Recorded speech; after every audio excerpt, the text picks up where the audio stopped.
লাকাদ কানা লাকুম ফি রাসূলিল্লাহি উসওয়াতুন হাসানা। ও আমার প্রিয় হাবিব, আমি আপনার চরিত্রের মধ্যে এই পৃথিবীর মানুষের জন্য উন্নত চরিত্র রেখে দিয়েছি। পড়েন সুবহানাল্লাহ। রাসূল শুধু কেবল ইসলামের নেতা নয়, রাসূল শুধু কেবল ধর্মীয় নেতা নয়, রাসূল আমাদের একজন পারিবারিক নেতা, আমাদের সামাজিক নেতা, আমার অর্থনৈতিক নেতা, আমার আধ্যাত্মিক নেতা, আমার রাজনৈতিক নেতা। কি বলেন ঠিক কিনা? পৃথিবীতে সবচেয়ে বড় রাজনৈতিক ব্যক্তিত্ব আপনি কাকে বলবেন? রাসূলুল্লাহ সাল্লাল্লাহু আলাইহি ওয়াসাল্লাম। রাজনীতি ছাড়া ক্ষমতা দখল করা যায় না, রাজনীতি ছাড়া জনগণের শাসন ক্ষমতা বার গ্রহণ করা যায় না।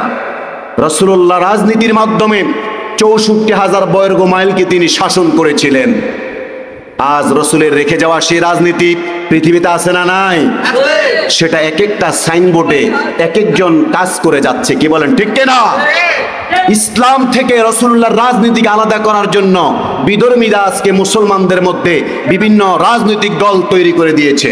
আজকে ইসলামকে মুছে দেওয়ার জন্য, ইসলামী আদর্শকে মুছে দেওয়ার জন্য, ইসলামী মূল্যবোধকে মুছে দেওয়ার জন্য রাসূলুল্লাহর রেখে যাওয়া দায়িত্ব, দাওয়াতি কাজকে, রাসূলুল্লাহর রেখে যাওয়া ইসলামী জীবন ব্যবস্থাকে চিরতরে মুছে দেওয়ার জন্য আজকে এক শ্রেণীর দুনিয়াবাদীদেরকে আজকে পশ্চিমারা লেলিয়ে দিয়েছে মুসলমানদের বিরুদ্ধে। কি বলেন ঠিক কিনা? না হয় আজকে মুসলমানদের এক গ্রুপ চাচ্ছে আল্লাহর জমিনটা আল্লাহর কোরআন দিয়ে চলবে, আরেকজন নিজের নেতার মতাদর্শ প্রতিষ্ঠার জন্য, নিজের রাজনৈতিক পলিটিক্যাল নেতার আদর্শকে প্রতিষ্ঠা করার জন্য তারা নিজের জীবনটুকু দিয়ে দিচ্ছে। আল্লাহর কাছে কি জবাব দিবেন আপনি? কি বলেন ঠিক কিনা? প্রিয় বন্ধুরা আমার, রাসূল করিম সাল্লাল্লাহু আলাইহি ওয়াসাল্লামের জন্ম থেকে মৃত্যু পর্যন্ত এই অংশটাকে আমরা দুইটা ভাগে দেখি। একটা হলো মিলাদুন নবী, আরেকটা হলো সিরাতুন নবী। একটা হলো মিলাদুন নবী, আর একটা হলো কি সিরাতুন নবী। সর্বপ্রথম যদি মিলাদুন নবী নিয়ে বলতে যাই, মিলাদুন নবী মানে হলো রাসূলের জন্মের ইতিহাস। মিলাদুন নবী মানে কি? রাসূল করিম সাল্লাল্লাহু আলাইহি ওয়াসাল্লামের জন্মের ইতিহাস। তিনি কিভাবে জন্মগ্রহণ করেছেন, কোথায় জন্মগ্রহণ করেছেন, তার পারিবারিক পরিচয়, বংশ পরিচয়। শুধু তাই নয়, তিনি জন্মের পরে পৃথিবীতে কি কি ঘটেছে এই বৃত্তান্তগুলো নিয়ে আলোচনা করা। এটি হলো রাসূলের প্রতি ভালোবাসা থেকে এই সম্পর্কে, মিলাদুন নবী সম্পর্কে, রাসূলের জন্মের ইতিহাস সম্পর্কে আমাদেরকে জানতে হবে। কি বলে ঠিক কিনা? কিন্তু রাসূল করিম সাল্লাল্লাহু আলাইহি ওয়াসাল্লামের মিলাদুন নবী যতটুকু আমাদেরকে জানা আমাদের জন্য আবশ্যকীয়, আমাদের জন্য কর্তব্য, আমাদের জন্য গুরুত্বপূর্ণ, আমাদের জন্য ইম্পর্টেন্টনেস, তার থেকে বেশি গুরুত্বপূর্ণ হলো রাসূল করিম সাল্লাল্লাহু আলাইহি ওয়াসাল্লামের সিরাতুন নবী আমাদেরকে স্টাডি করা। কি বলেন ঠিক কিনা? সিরাতুন নবী বলতে কি বোঝায়? মিলাদুন নবী তো বললাম রাসূলের জন্মের ইতিহাস, সিরাতুন নবী হলো, মিলাদুন নবী যদি জন্মের ইতিহাস হয়, সিরাতুন নবী হলো রাসূল করিম সাল্লাল্লাহু আলাইহি ওয়াসাল্লামের জীবন ইতিহাস। পড়েন সুবহানাল্লাহ। রাসূলুল্লাহ সাল্লাল্লাহু আলাইহি ওয়াসাল্লাম নবুয়তের আগ থেকে শুরু করে নবুয়তের 40 বছর, নবুয়ত লাভের আগের 40 বছর, নবুয়ত লাভের পরে মক্কার 13 বছর, নবুয়ত লাভের পরে মদিনার 10 বছর, এই জীবন বৃত্তান্ত তিনি কি কি কাজ করেছেন, কি কি কর্মসূচি পালন করেছেন, এই পৃথিবীর জন্য কি করেছেন, উম্মতের জন্য কি করেছেন, জগৎবাসীর জন্য কি করেছেন, ইসলামের জন্য তিনি কি ভূমিকা নিয়েছেন, এই যে বিষয়গুলো, তার জীবন চরিত্র কেমন ছিল, তার আখলাক কেমন ছিল, তার লেনদেন কেমন ছিল, তার মুআনাকা কেমন ছিল, তার মুআমালা কেমন ছিল, তার রাজনীতি কেমন ছিল, তার অর্থনীতি কেমন ছিল, তার সমাজনীতি কেমন ছিল, একজন পিতা হিসেবে তিনি কেমন, একজন স্বামী হিসেবে তিনি কেমন, একজন রাজনৈতিক নেতা হিসেবে তিনি কেমন, একজন আধ্যাত্মিক নেতা হিসেবে তিনি কেমন, এই বিষয়গুলো হলো রাসূলুল্লাহর সিরাতুন নবী। পড়েন আল্লাহু আকবার। কিন্তু আমরা শুধু এতটুকুই জানি, রাসূল দুনিয়াতে এসেছেন, রাসূল দুনিয়া থেকে চলে গেছেন, মাঝখান দিয়ে তিনি নবুয়ত পেয়েছেন। সাধারণ জনতা এর থেকে তেমন কিছু জানে না। কি বলেন ঠিক কিনা? জানতে হবে, আমাদেরকে রাসূল সম্পর্কে পড়তে হবে, স্টাডি করতে হবে, রাসূলের বায়োগ্রাফি সম্পর্কে জানতে হবে। প্রিয় বন্ধুরা আমার, আমরা কোনো গতানুগতিক নবীর উম্মত নয়, আমরা হলাম এমন এক রাসূলের উম্মত যিনি স্বয়ং আল্লাহ পাক রব্বুল আলামিনের পক্ষ থেকে প্রেরিত হয়েছেন। বলেন সুবহানাল্লাহ। প্রিয় বন্ধুরা আমার, প্রিয় তাওহীদি জনতা আমার, এই পৃথিবীর বুকে যত নবী আলাইহিস সালাতু ওয়াস সালামকে আল্লাহ রাব্বুল আলামিন প্রেরণ করেছেন, সব রাসূলদের নেতা হিসেবে, সব রাসূলের সরদার হিসেবে যিনি প্রেরিত হয়েছেন, তিনি হলেন আমাদের প্রিয় নবী মুহাম্মদুর রাসূলুল্লাহ সাল্লাল্লাহু আলাইহি ওয়াসাল্লাম। পড়েন সুবহানাল্লাহ। প্রিয় নবী মুহাম্মদুর রাসূলুল্লাহ এমন একজন রাসূল ছিলেন, এমন একজন মহামানব ছিলেন। শুধু কেবল মহামানবী ছিলেন না, আজ থেকে 1500 বছর পর্যন্ত, 1500 বছর আগ থেকে শুরু করে এখন পর্যন্ত এমন একজন মানুষ দেখাতে পারবেন না যার জীবন চরিত্র, যার লেখা, যার সাহিত্য, যার উপাখ্যান, যার গল্প কাহিনী, এগুলো প্রতিনিয়ত মানুষ চর্চা করছে, প্রতিনিয়ত মানুষ স্টাডি করছে, রিসার্চ করছে, গবেষণা করছে, এমন কোন মানুষ দেখাতে পারবেন না। কিন্তু প্রিয় নবী মুহাম্মদুর রাসূলুল্লাহ সাল্লাল্লাহু আলাইহি ওয়াসাল্লামের সমগ্র বায়োগ্রাফি, তার সিরাতুন নবী, এই সিরাতুন নবী 63 বছরের জিন্দেগির সিরাতুন নবীটাকে সাহাবায়ে কেরাম মুখের মধ্যে রেখে পুঙ্খানুপুঙ্খভাবে বিশ্লেষণ করেছেন, ব্যাখ্যা করেছেন, গবেষণা করেছেন, রিসার্চ করেছেন, এবং এই রিসার্চ গবেষণা থেকে প্রাপ্ত যেই সার নির্যাস, যেই নেয়ামত, যেই শিক্ষা, এই শিক্ষাটুকু, এই সারমর্মটুকু সাহাবায়ে কেরাম নিজের জীবনের মধ্যে তারা প্রয়োগ ঘটিয়ে এই সাহাবায়ে কেরাম পৃথিবীর বুকে সোনার মানুষে পরিণত হয়েছিলেন। প্রিয় বন্ধুরা আমার, প্রিয় ভাইরা আমার, এই পৃথিবীর বুকে কত সাহিত্যিক, কত লেখক, কত গবেষক যারা অতিক্রম করে চলে গেছেন পৃথিবী থেকে, কিন্তু কোন সাহিত্যিক, কোন গবেষক এই পৃথিবীর বুকে নিজের চরিত্রটাকে স্থায়ী করতে পারে নাই, নিজের জীবনটাকে মানুষের হৃদয়ের মধ্যে স্থায়ী করতে পারে নাই, চলমান বহমান করতে পারে নাই। কিন্তু প্রিয় নবী ছিলেন এমন এক মহামানব যিনি প্রতিটি মানুষের কাছে, মুসলমানদের কাছে বলেন, খ্রিস্টানদের কাছে বলেন, ইহুদিদের কাছে বলেন, অন্যান্য ধর্মের মানুষের কাছেও প্রিয় নবী মুহাম্মদুর রাসূলুল্লাহ সাল্লাল্লাহু আলাইহি ওয়াসাল্লাম একজন অনুসরণীয়, অনুবরণীয়, অনুকরণীয় ব্যক্তিতে পরিণত হয়েছিলেন। এই পৃথিবীতে যত লেখক পৃথিবীর মনীষীদের তালিকা তৈরি করেছেন, মনীষীদের তালিকা তৈরি করার সর্বপ্রথম যেই মনীষীদের নাম, যেই মনীষীর নাম সর্বপ্রথম তালিকায় নিয়ে এসেছেন, তিনি হলেন আমার আপনার প্রিয় নবী সাইয়্যিদুল মুরসালিন, খাতামুন নবিয়্যিন, প্রিয় নবী মুহাম্মদুর রাসূলুল্লাহ সাল্লাল্লাহু আলাইহি ওয়াসাল্লাম। পড়েন আল্লাহু আকবার। প্রিয় ভাইরা আমার, এই পৃথিবীতে আমরা যদি লক্ষ্য করে দেখি, বহু রাজনৈতিক দল দেখা যায়, বহু রাজনৈতিক দলের নেতা দেখা যায়, কর্মী দেখা যায়। রাজনৈতিক দলের নেতাদের দুই ধরনের চরিত্র থাকে, একটা হলো পাবলিক ক্যারেক্টার, আর একটা হলো পার্সোনাল ক্যারেক্টার। কি বলেন, ঠিক কিনা? পাবলিক ক্যারেক্টারের সাথে পার্সোনাল ক্যারেক্টারের কোনো মিল নাই। জনগণের সাথে কথা বলে একরকম, জনগণের সাথে মিলেমিশে কথা বলে একরকম, জনগণের সাথে তার চরিত্র একরকম, জনগণের সাথে তার উঠা বসা একরকম, লেনদেন একরকম, চলাফেরা একরকম। আবার নিজের ফ্যামিলির মধ্যে তার চলাফেরা সম্পূর্ণ ভিন্ন ধর্মী, আছে না নাই? বাহিরে মানবতার সেবা করে, ঘরের মধ্যে আইসা বউ পিড়ায়, এরকম নেতা পৃথিবীতে আছে না নাই? এরকম নেতাও পৃথিবীতে আছে, যেই নেতারা ঘরের মধ্যে এসে সৎ উপদেশ দেয়, কিন্তু বাহিরে রাস্তাঘাটে কিংবা বাজারে, রাজনৈতিক মহলে, রাজনৈতিক অঙ্গনে সকল অন্যায় এবং অবিচার, জুলুম, অত্যাচারের সাথে তারা ওতপ্রোতভাবে জড়িত, আছে না নাই?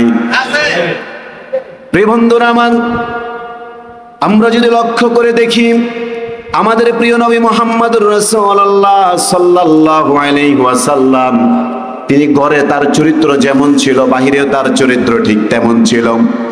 স্ত্রীর সাথে যেমন আচরণ করেছেন, তার রাজনৈতিক নেতা কর্মীদের সাথেও বিশ্ব নবী মুহাম্মদুর রাসূলুল্লাহ সেই আচরণ করেছেন। বলেন সুবহানাল্লাহ।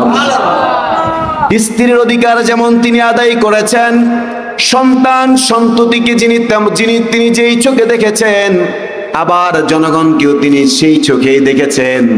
কখনো দ্বিমুখী আচরণ তিনি করেন নাই, তিনি কখনো ঘরের স্বজন প্রীতি করেন নাই, তিনি কখনো জনগণের প্রতি তিনি অত্যাচার করেন নাই, জনগণের অধিকার লুণ্ঠন করেন নাই। বিশ্বনবী মুহাম্মদ রাসূলুল্লাহ সাল্লাল্লাহু আলাইহি ওয়াসাল্লাম এমন একজন মহামানব ছিলেন যার দুটো চরিত্র ছিল না, যার চরিত্র ছিল একটা। এই জন্য প্রিয় নবীর উম্মত হিসেবে আমাদের চরিত্র দুইটা হবে নাকি একটা হবে? আমাদের ঘরের চরিত্র একরকম, বাহিরের চরিত্র একরকম হবে। বিষয়টা কি এমন কিনা? আমাদের ঘরের চরিত্র যেমন হবে, আমার শিক্ষা প্রতিষ্ঠানে আমার ছাত্র ছাত্রীদের সাথে আমার আচরণ তেমন হবে। আমার ঘরের চরিত্র যেমন হবে, আমার অফিসের কর্মচারীদের সাথেও আমার আচরণ ঠিক তেমন হতে হবে। কি বলেন ঠিক কিনা? আমার ঘরের চরিত্র, আমার রাজনৈতিক ময়দানের চরিত্র যেমন হবে, আমার অফিসের মধ্যে, আমার অফিস আদালতের মধ্যে আমার অধস্তন যারা রয়েছে তাদের সাথে আমার আচরণ ঠিক তেমন হবে। প্রিয় ভাইরা আমার, প্রিয় বন্ধুরা আমার, আলোচনা করছিলাম প্রিয় নবী মুহাম্মদ রাসূলুল্লাহ সাল্লাল্লাহু আলাইহি ওয়াসাল্লাম। এই জন্য আল্লাহ রাব্বুল আলামিন জানিয়ে দিলেন, এই পৃথিবীতে কত নবী আমি প্রেরণ করেছি, কত রাসূল আমি প্রেরণ করেছি। কোন রাসূল ছিলেন নিজের গোত্রের জন্য সীমাবদ্ধ, নিজের এলাকার জন্য সীমাবদ্ধ। একটা কওমের জন্য প্রেরণ করেছি, একটা গোত্রের জন্য প্রেরণ করেছি। কিন্তু মুহাম্মদুর রাসূলুল্লাহ এমন একজন রাসূল, এমন একজন রাসূলদের নেতা, যাকে শুধু কেবল কোন মক্কাবাসীদের জন্য তো পাঠানো হয় নাই, কোন একটা গোত্রের জন্য পাঠানো হয় নাই, কোন একটা বংশের জন্য শুধু কেবল তাকে পাঠানো হয় নাই, বরং তাকে আল্লাহ রাব্বুল আলামিন পাঠিয়েছেন সমগ্র বিশ্বের মানুষের জন্য, সকল মতের মানুষের জন্য, সকল ধর্মের মানুষের জন্য, সকল চিন্তার মানুষের জন্য, সকল চেতনার মানুষের জন্য, সকল মতাদর্শের মানুষের জন্য। তিনি সকল বর্ণের মানুষের জন্য, সকল গোত্রের মানুষের জন্য আল্লাহ রাব্বুল আলামিন তাকে রাসূল করে পাঠালেন। বলেন সুবহানাল্লাহ। এবং রাসূলকে আল্লাহ জানিয়ে দিলেন, হে রাসূল আপনি বর্ণনা করেন, কুল ইয়া আইয়ুহান নাস ইন্নী রাসূলুল্লাহি ইলাইকুম জামিআ। একটু জবান ছেড়ে পড়েন আল্লাহু আকবার। আল্লাহ রাব্বুল আলামিন বলেন, আমার প্রিয় হাবিব, কুল আপনি জানিয়ে দেন, ইয়া আইয়ুহান নাস, ও পৃথিবীর মানুষেরা। আচ্ছা লক্ষ্য করে শুনেন একটু, যদি বলা হয় ও মানুষেরা, যারা বিভিন্ন ধর্মের মানুষ, বিভিন্ন বর্ণের মানুষ, এরাও কি মানুষ নয়? কথা বলেন, এরা কি মানুষ নয়? তারা অন্য ধর্মের হতে পারে, অন্য রঙের হতে পারে, অন্য গোত্রের হতে পারে, অন্য বংশের হতে পারে, কিন্তু আমরা সকলেই কি মানুষ। আমাদের পরিচয় হলো আমরা কি মানুষ, আমরা বনি আদম। আল্লাহ বলছেন, হে রাসূল আপনি বলেন। দেখেন এই আয়াতের মধ্যে আল্লাহ তাআলা বৈষম্য বিরোধী একটা মেসেজ আমাদেরকে দিতে চান। সেই মেসেজটা কি? আল্লাহ তো বলতে পারতেন, হে রাসূল আপনি শুধু মুসলমানদের জন্য প্রেরিত রাসূল, এটা কি বলেছেন? বলে নাই।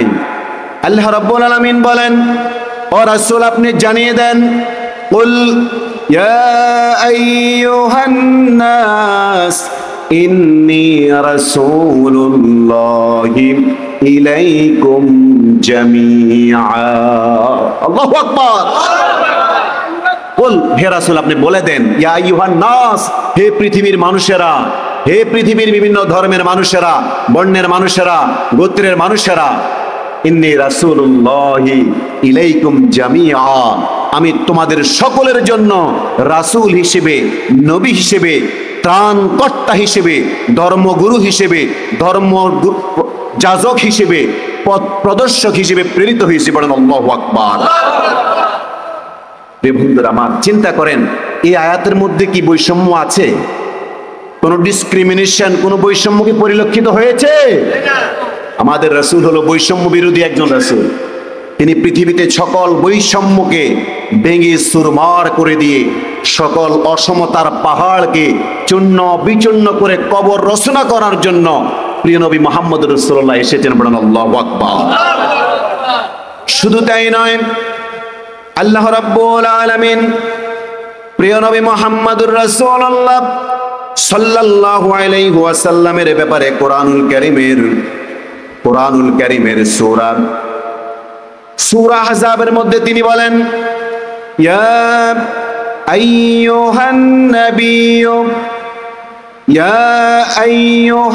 নাবিয়্যু ইন্না আরসালনাকা শাহিদাও ওয়া মুবাশশিরাও ওয়া নাযীরা। বলেন আল্লাহু আকবার। আল্লাহ বলেন, ইয়া আইয়ুহান নবী, হে আমার নবী, ইন্না আরসালনাকা, আমি আপনাকে পৃথিবীতে প্রেরণ করেছি, শাহিদাও ওয়া মুবাশশিরাও ওয়া নাযীরা, একজন সাক্ষ্যদাতা হিসেবে, সাক্ষী হিসেবে আপনাকে আমি প্রেরণ করেছি যে আমি আপনার মাধ্যমে 30 পারা কোরআন কারীম নাজিল করব, আমি অসংখ্য বিধান নাজিল করব এবং সত্যের পথ দেখিয়ে দেব। এরপরে আমি আপনি রাসূলকে কিয়ামতের দিন জিজ্ঞেস করব, আপনার উম্মতদেরকে জিজ্ঞেস করব, আমি কি আপনার জন্য আপনার মাধ্যমে তাদের জন্য হেদায়েতের গাইডলাইন পাঠিয়ে দেই নাই? পড়েন আল্লাহু আকবার। আল্লাহ রাব্বুল আলামিন বলেন, ফালানাসআলান্নাল্লাযীনা উরসিলা ইলাইহিম ওয়া লানাসআলান্নাল মুরসালিন। ও রাসূল, ও আমার প্রিয় হাবিব, আমি কিয়ামতের দিন আপনাকেও জিজ্ঞেস করব এবং আপনার উম্মতদেরকেও জিজ্ঞেস করব যে আমি আপনাকে তাদের জন্য গাইডলাইন হিসেবে প্রেরণ করি নাই, প্রেরণ করেছি কিনা বলেন? আল্লাহু আকবার। প্রিয় ভাইরা আমার, এভাবে আল্লাহ রাব্বুল আলামিন কোরআনুল কারীমে অসংখ্য আয়াতে রাসূল কারীম সাল্লাল্লাহু আলাইহি ওয়াসাল্লামকে প্রেরণ করার যে উদ্দেশ্য তিনি জানিয়ে দিয়েছেন। এরপর অন্য আয়াতে আল্লাহ রাব্বুল আলামিন বলেন, ওয়ামা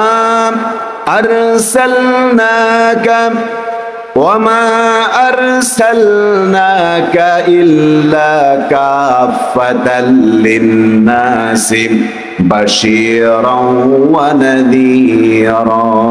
পড়েন আল্লাহু আকবার। আল্লাহ রাব্বুল আলামিন বলেন, হে রাসূল, ইন্না আরসালনাকা, আমি আপনি রাসূলকে প্রেরণ করেছি একজন পথ প্রদর্শক হিসেবে। আল্লাহ রাব্বুল আলামিন যুগে যুগে নবী রাসূলকে হেদায়েতের জন্য পাঠিয়েছেন, আমাদের হেদায়েতের জন্য, শেষ প্রজন্মের, শেষ জাতির উম্মতে মুহাম্মদীর জন্য ত্রাণকর্তা হিসেবে আল্লাহ তাআলা যাকে প্রেরণ করেছেন তিনি আমার আপনার নবী, প্রিয় নবী মুহাম্মদুর রাসূলুল্লাহ। এজন্য আল্লাহ রাব্বুল আলামিন বলেন, ওয়ামা আরসালনাকা ইল্লা কাফাতাল লিন্নাসি বাশীরাও ওয়া নাযীরা ওয়ালাকিন্না আকতারান নাসি লা ইয়ালামুন। জবান ছড়ে পড়েন আল্লাহু আকবার। কি বলছেন আল্লাহ তাআলা? ওয়ামা আরসালনাকা, আমি আপনাকে রাসূল হিসেবে প্রেরণ করেছি, ইল্লা কাফাতাল লিন্নাসি বাশীরাও ওয়া নাযীরা, এই পৃথিবীর বাসীর জন্য, আপনার উম্মতের জন্য একজন পথ প্রদর্শক হিসেবে, সুসংবাদদাতা হিসেবে, একজন ভীতি প্রদর্শনকারী হিসেবে, একজন গাইডলাইন হিসেবে আমি আপনার উম্মতের জন্য আপনাকে প্রেরণ করেছি। পড়েন আল্লাহু আকবার। এরপরে বলছেন, ওয়ালাকিন্না আকতারান নাসি লা ইয়ালামুন, কিন্তু আপনার উম্মতের মধ্যে এমন কিছু বোকাশোকা উম্মত আছে যাদেরকে আমি আপনার প্রেরণ করার উদ্দেশ্য জানিয়ে দেওয়ার পরেও তারা আপনাকে নিয়ে ভাবে নাই, আপনাকে নিয়ে পড়াশোনা করে নাই। আপনি রাসূল যেই দায়িত্ব নিয়ে এই পৃথিবীতে এসেছেন, আপনার পরবর্তীতে তারা আপনার এই রেখে যাওয়া আমানতটাকে তারা বাস্তবায়ন করার জন্য কাজ করে নাই। কি বলেন ঠিক কিনা? ওয়ালাকিন্না আকতারান নাসি লা ইয়ালামুন। আল্লাহ বলছেন, বরং আপনার উম্মতেরা, আপনার উম্মতের মধ্যে এমন কিছু উম্মত আছে যা আপনাকে আমি কি কি কারণে প্রেরণ করেছি। ইন্না আরসালনাকা ইন্না আরসালনাকা ইল্লা কাফাতাল লিন-নাসি বাশীরাও ওয়া নাযীরা, একজন সুসংবাদদাতা হিসেবে প্রেরণ করেছি এবং একজন ভীতি প্রদর্শনকারী হিসেবে প্রেরণ করেছি। তবে আপনাকে আমি বলি নাই যে যারা হেদায়েতের পথে আসবে না তাদেরকে আপনি পিটায়া পিটায়া হেদায়েতের পথে আনেন। রাসূল কি এমন কাজ করেছেন? রাসূলের গোটা জিন্দেগিতে কখনো তিনি কোন অমুসলিমকে জোর করে ইসলামের মধ্যে দীক্ষিত করেছেন এমন কোন প্রমাণ ইসলামে আছে? রাসূলের চরিত্রের মধ্যে আছে? আল্লাহ জানিয়ে দিলেন, লাস্তা আলাইহিম বিমুসাইতির, ও আমার প্রিয় হাবিব, মানুষদেরকে লাঠি দিয়ে পিটায়া পিটায়া ইসলামের দিকে আনার জন্য আপনাকে আমি রাসূল করে পাঠাই নাই, মানুষদেরকে বুঝিয়ে শুনিয়ে ইসলামের দিকে আনার জন্য আপনাকে পাঠিয়েছি। আল্লাহু আকবার। রেখে যাওয়া রাসূলের রেখে যাওয়া আমানত, সেই সত্যের দাওয়াত আজও পৃথিবীতে আছে না নাই? আমরা রাসূলের সেই দাওয়াতের দিকে দাবিত হতে হবে। যেই পথে গেলে রাসূলের দাওয়াত খুঁজে পাওয়া যাবে, যারা আজ রাসূলের সেই দাওয়াত দিয়ে যাচ্ছে তাদের সাথে আমাদেরকে থাকার দরকার আছে না নাই? এই ভাইরা আমার, যারা মানুষের মন গড়া আদর্শকে বাস্তবায়ন করার জন্য পৃথিবীর মানুষের, যাদের পেটের ভিতরে বাথরুমের টাঙ্কি ভরে আছে এমন মানুষের মতবাদকে প্রতিষ্ঠার জন্য, যাদের পারিবারিক চরিত্র একরকম, যাদের পাবলিক ফিগারের চরিত্র আরেক রকম, এমন মানুষের দিকে আহ্বান করার জন্য আল্লাহ তাআলা নবী রাসূলদেরকে পাঠান নাই এবং নবীওয়ালাদেরকে দায়িত্ব এটা দেয় নাই। কি বলেন ঠিক কিনা? প্রিয় বন্ধুরা আমার, রাসূলুল্লাহ ছিলেন একেবারেই স্বচ্ছ চরিত্রের মানুষ, যার চরিত্রের ব্যাপারে কোনো প্রকার সন্দেহ পৃথিবীর কারণ নাই। আল্লাহ রাব্বুল আলামিন তার চরিত্র স্পষ্ট করে দিলেন। আল্লাহ রাব্বুল আলামিন বলেন, ওয়া ইন্নাকা লাআলা খুলুকিন আযীম, ও আমার প্রিয় হাবিব, আপনি হলেন পৃথিবীর শ্রেষ্ঠ এবং উন্নত চরিত্রের একজন মহামানব। আল্লাহু আকবার। এরপর আল্লাহ রাব্বুল আলামিন বলেন, আপনার চরিত্রের মধ্যে পৃথিবীর সকল রাজনৈতিক নেতাদের চরিত্র, সকল রাজনৈতিক নেতাদের জন্য শিক্ষা রয়েছে। আপনার চরিত্রের মধ্যে পৃথিবীর সকল অর্থনীতিবিদদের চরিত্র তারা অনুসরণ করার মতো আমি আপনার চরিত্রে দিয়ে দিলাম। পৃথিবীর যত দার্শনিক আছে, পৃথিবীর যত আধ্যাত্মিক নেতা আছে, পৃথিবীর যত মনীষী আছে, যত লেখক, সাহিত্যিক, কবি, দার্শনিক রয়েছেন, সকলের জন্য আপনার চরিত্রের মধ্যে আমি রব্বুল আলামিন একটা উন্নত চরিত্র দিয়ে দিলাম। সব চরিত্রের একমাত্র আধার, একমাত্র ভান্ডার আমি আপনাকে বানিয়ে দিলাম। এরপর আল্লাহ তাআলা জানিয়ে দিলেন, লাকাদ কানা লাকুম ফি রাসূলিল্লাহি উসওয়াতুন হাসানা, ও আমার প্রিয় হাবিব, আমি আপনার চরিত্রের মধ্যেই এই পৃথিবীর মানুষের জন্য উন্নত চরিত্র রেখে দিয়েছি। পড়েন সুবহানাল্লাহ। রাসূল শুধু কেবল ইসলামের নেতা নয়, রাসূল শুধু কেবল ধর্মীয় নেতা নয়, রাসূল আমাদের একজন পারিবারিক নেতা, আমাদের সামাজিক নেতা, আমার অর্থনৈতিক নেতা, আমার আধ্যাত্মিক নেতা, আমার রাজনৈতিক নেতা। কি বলেন ঠিক কিনা? পৃথিবীতে সবচেয়ে বড় রাজনৈতিক ব্যক্তিত্ব আপনি কাকে বলবেন? রাসূলুল্লাহ সাল্লাল্লাহু আলাইহি ওয়াসাল্লাম। রাজনীতি ছাড়া ক্ষমতা দখল করা যায় না, রাজনীতি ছাড়া জনগণের শাসন ক্ষমতা বার গ্রহণ করা যায় না। রাসূলুল্লাহ রাজনীতির মাধ্যমে ৬৪,০০০ বর্গ মাইলকে তিনি শাসন করেছিলেন। আজ রাসূলের রেখে যাওয়া সেই রাজনীতি পৃথিবীতে আছে না নাই? সেটা এক একটা সাইনবোর্ডে এক একজন কাজ করে যাচ্ছে। কি বলেন ঠিক কিনা? ইসলাম থেকে রাসূলুল্লাহর রাজনীতিকে আলাদা করার জন্য বিধর্মীরা আজকে মুসলমানদের মধ্যে বিভিন্ন রাজনৈতিক দল তৈরি করে দিয়েছে। আজকে ইসলামকে মুছে দেওয়ার জন্য, ইসলামী আদর্শকে মুছে দেওয়ার জন্য, ইসলামী মূল্যবোধকে মুছে দেওয়ার জন্য রাসূলুল্লাহর রেখে যাওয়া দায়িত্ব, দাওয়াতি কাজকে, রাসূলুল্লাহর রেখে যাওয়া ইসলামী জীবন ব্যবস্থাকে চিরতরে মুছে দেওয়ার জন্য আজকে এক শ্রেণীর দুনিয়াবাদীদেরকে আজকে পশ্চিমারা লেলিয়ে দিয়েছে মুসলমানদের বিরুদ্ধে। কি বলেন ঠিক কিনা? না হয় আজকে মুসলমানদের এক গ্রুপ চাচ্ছে আল্লাহর জমিনটা আল্লাহর কোরআন দিয়ে চলবে, আরেকজন নিজের নেতার মতাদর্শ প্রতিষ্ঠার জন্য, নিজের রাজনৈতিক পলিটিক্যাল নেতার আদর্শকে প্রতিষ্ঠা করার জন্য তারা নিজের জীবনটুকু দিয়ে দিচ্ছে। আল্লাহর কাছে কি জবাব দিবেন আপনি? কি বলেন ঠিক কিনা? অথচ আপনি দুনিয়াতে গণতন্ত্র, সেকুলারিজম, ধর্মনিরপেক্ষবাদ প্রতিষ্ঠা করার জন্য আপনি জীবন দিয়ে দিলেন, আর আপনার নামের সাথে লাগানো হলো শহীদ। শহীদ কি এত সস্তা? মৃত্যুর সময় বলা হয় মিল্লাতে আলা রাসূলিল্লাহ। মিল্লাত শব্দের অর্থ কি? রিলিভেন্ট। মিল্লাত মিন্স রিলিভেন্ট, আদর্শ, রাসূলুল্লাহর আদর্শ। যার ব্যক্তিগত জীবনে রাসূলের আদর্শ নাই, যার পারিবারিক জীবনে রাসূলের আদর্শ নাই, যার অর্থনীতিতে রাসূলের আদর্শ নাই, যার রাজনীতিতে রাসূলের আদর্শ নাই, রাসূলের আদর্শের চিড়ে পড়া মাত্র নাই, তাকে কবরের মধ্যে রেখে দেওয়ার সময় বলা হয় এই পচা লাশটা হলো মিল্লাতে রাসূলিল্লাহ বলা হয়। কি বলেন ঠিক কিনা? যার মতবাদ হলো জাতীয় মতবাদ, জাতীয়তাবাদী মতবাদ, যার মতবাদ হলো ধর্মনিরপেক্ষ মতবাদ, যার মতবাদ হলো সেকুলারিজমের মতবাদ, যার মতবাদ হলো আব্রাহাম লিঙ্কনের সেই পচা দুর্গন্ধযুক্ত ডেমোক্রেসি মতবাদ। কি বলেন ঠিক কিনা? যে সারা জীবন এগুলো লালন করেছে, এগুলো বাস্তবায়ন করার জন্য কাজ করেছে, এই পচা মরা দুর্গন্ধটাকে বলা হয় বিসমিল্লাহ ওয়া আলা মিল্লাতি রাসূলিল্লাহ। বলেন তো দেখি, এটা কি বৈষম্য নাকি বৈষম্যহীন আচরণ হয়েছে? এটা কি বৈষম্য হয় নাই? রাসূলুল্লাহর কাঁধে উঠাই দিবেন এমন একটা পচা লাশকে, যার সারা জীবন কোন রাসূলুল্লাহর আদর্শ ছিল না, যার অর্থনীতি, রাজনীতি, পরিবার নীতি কোনো কিছুতে রাসূলুল্লাহর আদর্শ ছিল না। অথচ আল্লাহ তাআলা বলেছেন লাকাদ কানা লাকুম ফি রাসূলিল্লাহি উসওয়াতুন হাসানা।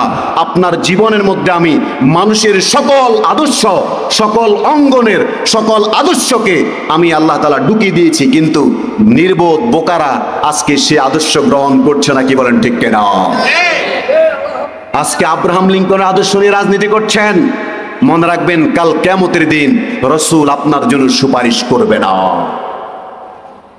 আপনি রাসূলুল্লাহ যেই মতবাদ প্রতিষ্ঠার জন্য কাজ করেছেন, 13 বছর মক্কা জীবনে নির্যাতন, নিপীড়ন, অত্যাচার সহ্য করেছেন। মদিনার জীবনে 10 বছর, সমগ্র জীবন 23 বছরে তিনি যুদ্ধ বিগ্রহের মাধ্যমে ইসলামকে প্রতিষ্ঠা করেছেন। আপনি সেই আদর্শটাকে বাদ দিয়ে আপনি আব্রাহাম লিঙ্কনের আদর্শকে বাস্তবায়ন করার পিছনে লেগেছেন। কি বলেন ঠিক কিনা? লাকাদ কানা লাকুম, ওনাকে একটু করেন, লাকাদ কানা লাকুম ফি রাসূলিল্লাহি উসওয়াতুন হাসানা। আল্লাহ বলছেন তোমাদের জীবনে রাসূলুল্লাহর জীবনের মধ্যে তোমাদের জন্য সকল আদর্শ আমি আল্লাহ তাআলা ঢেলে দিলাম। এটা বুঝার পরেও আজকে আমরা কি করছি? আমরা দূরে সরে আছি। আল্লাহ বলছেন ওয়ালাকিন্না আকসারাহুম লা ইয়ালামুন, ওয়ালাকিন্না আকসারাহুম লা ইয়ালামুন। তোমাদের মধ্যে কিছু বোকা আছে, তোমাদের মধ্যে কিছু নির্বোধ আছে, যাদের সুবোধ জাগ্রত হয় না। এমন কিছু মানুষ আছে যারা এই আয়াতকে স্কিপ করে যায়। লাকাদ কানা লাকুম ফি রাসূলিল্লাহি উসওয়াতুন হাসানা, রাসূলকে কেন প্রেরণ করেছি এই উদ্দেশ্যটাকে স্কিপ করে চলে যায়। আছে না? নাই। আল্লাহ বলছেন ওয়ালাকিন্না আকসারাহুম লা ইয়ালামুন, তাদের মধ্যে অনেকে আছে যারা এর ধারে কাছে আসতে চায় না, গ্রহণ করতে চায় না, দূরে দূরে থাকে। কি বলেন ঠিক কিনা? প্রিয় বন্ধুরা আমার, এরপর আল্লাহ রাব্বুল আলামিন জানিয়ে দিলেন ওয়ামা আরসালনাকা ইল্লা রাহমাতাল লিল আলামিন। পড়েন আল্লাহু আকবার। রব্বুল আলামিন কোরআনুল কারীমের মধ্যে স্পষ্ট জানিয়ে দিলেন, সূরা আল আম্বিয়ার 107 নম্বর আয়াতে আল্লাহ রাব্বুল আলামিন বলেন ওয়ামা আরসালনাকা ইল্লা রাহমাতাল লিল আলামিন। বলেন আল্লাহু আকবার। আল্লাহ বলছেন হে পৃথিবীর মানুষেরা, তোমরা কার কাছে, কাকে রহমত, কার কাছে দয়া খোঁজো? পৃথিবীর শ্রেষ্ঠ দয়ার ভান্ডার যাকে আমি দিয়ে দিলাম তোমাদের জন্য, দয়ার নবী, রহমতের নবী, প্রিয় নবী মুহাম্মদুর রাসূলুল্লাহ। প্রিয় বন্ধুরা আমার, রাসূলুল্লাহর চরিত্রের কোন দিক থেকে কথা বলবো, এটা হলো বিশাল একটা সমুদ্র। আমি কোন দিক থেকে কথা বলবো আমি পাগল হয়ে যাই, কিন্তু আমাদের কথা বলতেই হবে। কি বলেন ঠিক কিনা? রাসূল কিভাবে রাহমাতুল লিল আলামিন হলেন আমাদের জন্য, কিভাবে তিনি দয়ার নবী হলেন আমাদের জন্য, জানার দরকার আছে না নাই? একটু শুনুন। রাসূলুল্লাহর সর্বপ্রথম আমরা দয়া দেখতে পাই, অনুগ্রহ দেখতে পাই, রহমত দেখতে পাই, রহমত সুলভ আচরণ দেখতে পাই তার গোলামদের মাঝে। রাসূলুল্লাহর কাজ করতেন হযরত আনাস রাদিয়াল্লাহু তাআলা আনহু। নাম কি ছিল? হযরত আনাস ইবনে মালিক রাদিয়াল্লাহু তাআলা আনহু। আনাস ইবনে মালিক রাদিয়াল্লাহু তাআলা আনহু বিশ্বনবীর একজন বিশ্বস্ত একজন খাদেম ছিলেন। দশটা বছর আনাস বিশ্বনবীর খেদমত করেছেন, বিশ্বনবীর চাকর ছিলেন, কাজের লোক ছিলেন। আনাস রাদিয়াল্লাহু তাআলা আনহু বলেন, আমি 10টা বছর বিশ্বনবীর কাছে আমি খেদমত করেছি, তাকে আমি সহযোগিতা করেছি, তার কাজের লোক হিসেবে আমি তার নিয়োগপ্রাপ্ত কাজের লোক ছিলাম। এই 10টা বছরে বিশ্বনবী কখনো আমি আনাসকে একটা ধমক দিয়ে কথা বলেন নাই। আল্লাহু আকবার।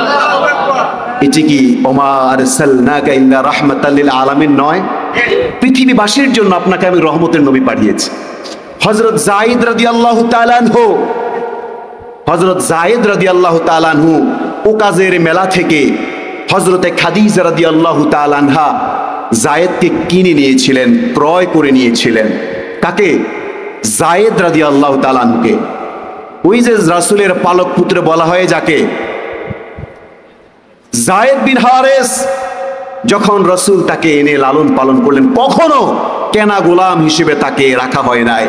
একটা পুত্র সন্তানকে যেভাবে আদর স্নেহ করে লালন পালন করা লাগে, রাসূল এবং খাদিজা রাদিয়াল্লাহু তাআলা আনহা সেভাবেই তাকে লালন পালন করেছে।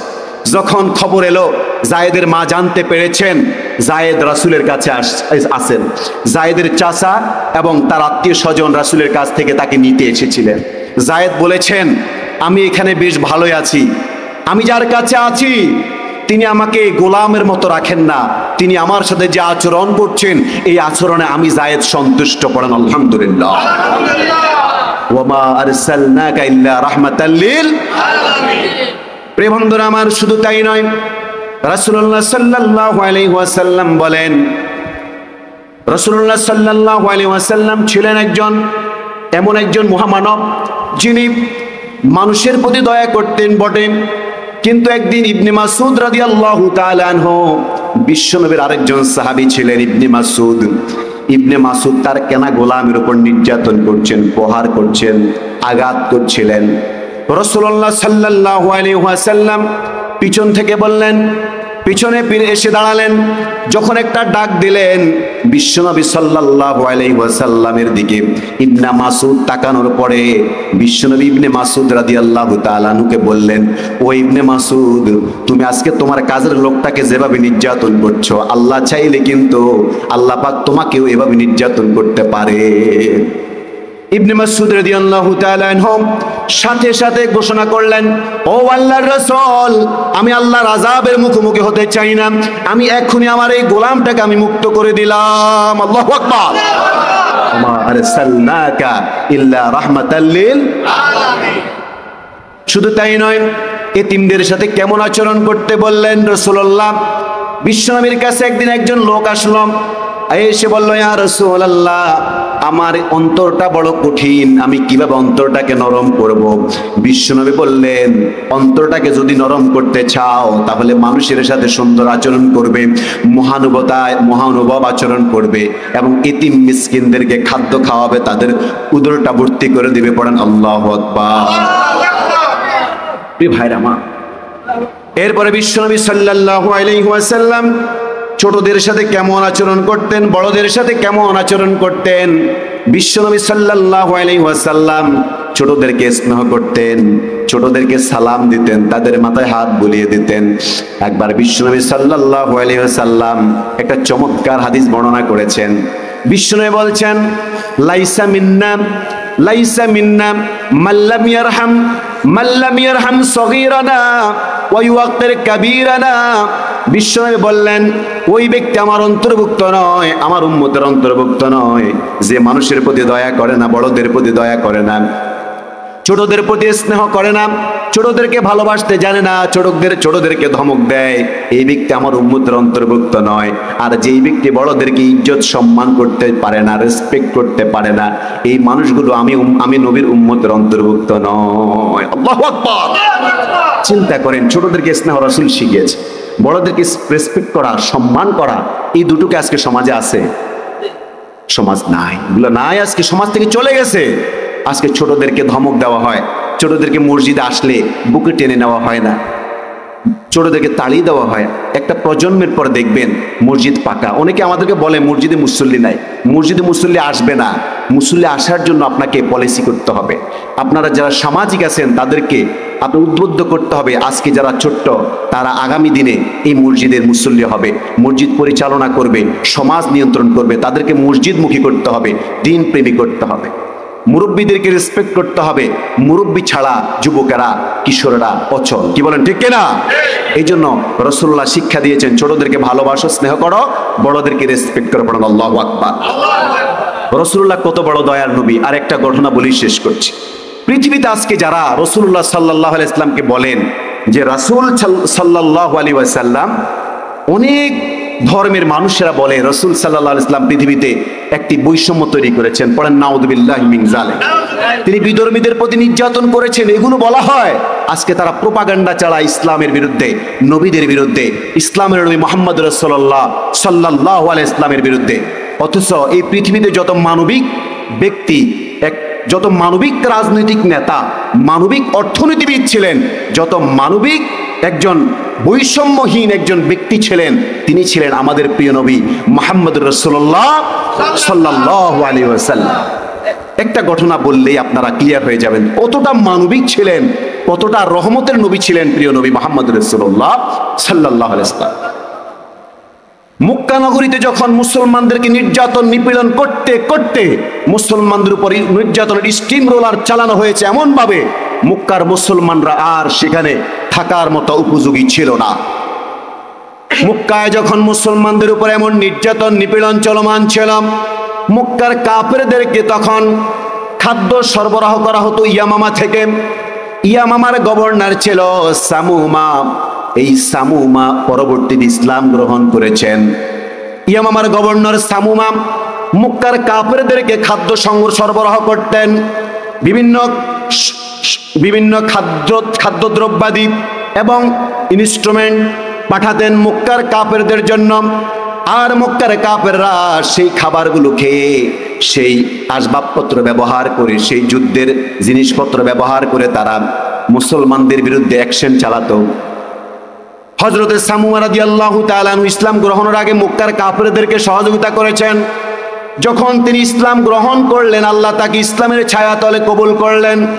সামুমা রাদিয়াল্লাহু তাআলা আনহু তিনি তখন এই কাফেরদের, মক্কার কাফের মুশরিকদেরকে খাদ্য পাঠানো বন্ধ করে দিলেন, ইয়ামামা থেকে খাদ্য সরবরাহ বন্ধ করে দিলেন।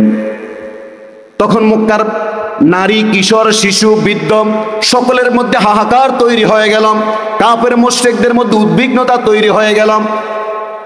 তখন তারা হাহাকার শুরু করলো, মৃত্যুর পর্যায়ে চলে যাওয়ার উপক্রম হয়েছিল।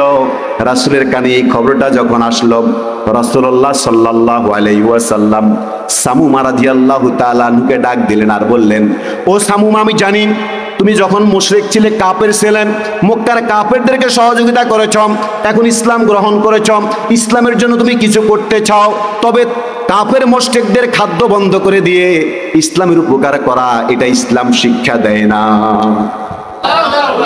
রাসূলুল্লাহ বললেন, ও সামুমা, তুমি আমার গভর্নর হতে পারো, আমি কিন্তু রহমাতাল লিল আলামিন। আমি তোমাকে ঘোষণা করছি, তোমাকে নির্দেশ দিচ্ছি, মক্কার কাফের মুশরিকদের উপর যেই নিষেধাজ্ঞা তুমি জারি করেছ, যেই অসহযোগ আন্দোলন তুমি তৈরি করেছ, এই অসহযোগের এই নিষেধাজ্ঞাটা তুমি তুলে নাও। কারণ হলো আমি বিশ্বনবী হলাম, রহমাতাল লিল আলামিন, আমি তোমাকে নির্দেশ প্রদান করেছি। বলেন সুবহানাল্লাহ। রাসূল বলতে পারতেন, আমি তোমাদেরকে ভাতে মারবো, কাপড়ে মারবো, নির্যাতন করব, নিপীড়ন করব, যা পারো তাদেরকে নির্যাতন করো, এটা বলা উচিত ছিল কিনা বলেন? কিন্তু রাসূল কি সেই নির্দেশ দিয়েছেন? রাসূল রহমতের নবী ছিলেন। এই জন্য প্রিয় ভাইয়ের আমার, প্রতিহিংসা ভুলে যেতে হবে, প্রতিদ্বন্দ্বিতা আমাদেরকে করা যাবে না। ইসলাম নিয়ে, ভালো কাজ নিয়ে রাসূলুল্লাহ বলেছেন, ইয়াসসিরু ওয়ালা তুআসসিরু, বাশশিরু ওয়ালা তুনাফফিরু, সুসংবাদ দাও, দুঃসংবাদ দিও না। মানুষদের অন্তর থেকে ঘৃণা দূর করার জন্য কাজ করো, ঘৃণা চড়িয়ে দেওয়ার কাজ করো না। কি বলেন ঠিক কিনা? বিগত সময়ে বাংলাদেশে অসংখ্য মানুষ নির্যাতিত ছিল, নিপীড়িত ছিল, ঘরে ঘুমাতে পারে নাই, তারা স্ত্রীর সাথে ঘুমাতে পারে নাই, তারা নিজের এলাকায় আসতে পারে নাই, মামলা হামলা দিয়ে বিভিন্নভাবে তাদেরকে টর্চার করে দিয়ে তাদেরকে ঘর ছাড়া করা হয়েছে, এলাকা ছাড়া করা হয়েছে। এগুলো হয়েছে কি হয় নাই? মিথ্যা মামলা দিয়ে নিয়ে অসংখ্য মানুষ এলাকার বাহিরে থাকতে হয়েছে। কিন্তু আজ সময়ের পরিক্রমায় আমরা দেখেছি যারা এই জুলুম নির্যাতনগুলো প্রমোট করেছে, প্রত্যক্ষভাবে কাজ করেছে, আজকে তাদেরকে যারা মিথ্যা রায় দিয়েছে তাদেরকে আমরা কলা পাতার উপরে শুয়ে থাকতে দেখেছি কি দেখি নাই বলেন? এগুলো দেখার পরেও যারা বর্তমানে জুলুম করবে, নির্যাতন করবে, নিপীড়ন করবে, সমাজের মধ্যে ঘৃণা ছড়িয়ে দেওয়ার কাজ করবে, মনে রাখবেন আগামী সময়ের পরে আপনার অবস্থা এমনটার থেকেও আরো ভয়াবহ হতে পারে। ভাইয়ের আমার, সুতরাং যে যেরকম জুলুম করেছে আজকে নৌকা থেকে ধরা হচ্ছে, আজকে অর্থ পাচারকারীদেরকে ধরা হচ্ছে, আজকে যারা মানুষের উপর মিথ্যা মামলার রায় দিয়েছিল, যেই জজেরা, অ্যাডভোকেটরা, আজকে তারা পালিয়ে বেড়াচ্ছে। এরকম পরিস্থিতি আমরা দেখছি। কারণ হলো সবাই জুলুম করে না, যারা জুলুম করেছে তারা নির্যাতিত হয়েছে, তারা তাদের সেই জুলুমের ফল তারা ভোগ করছে। তার মানে যে আমি জুলুম করলে পার পেয়ে যাব, বিষয়টা এমন নয়। ইসলাম সুন্দর, ইসলাম বলে ক্ষমা করে দাও, ক্ষমার মধ্যেই পরম প্রশান্তি রয়েছেন, পরম সৌন্দর্য রয়েছেন। পড়েন সুবহানাল্লাহ।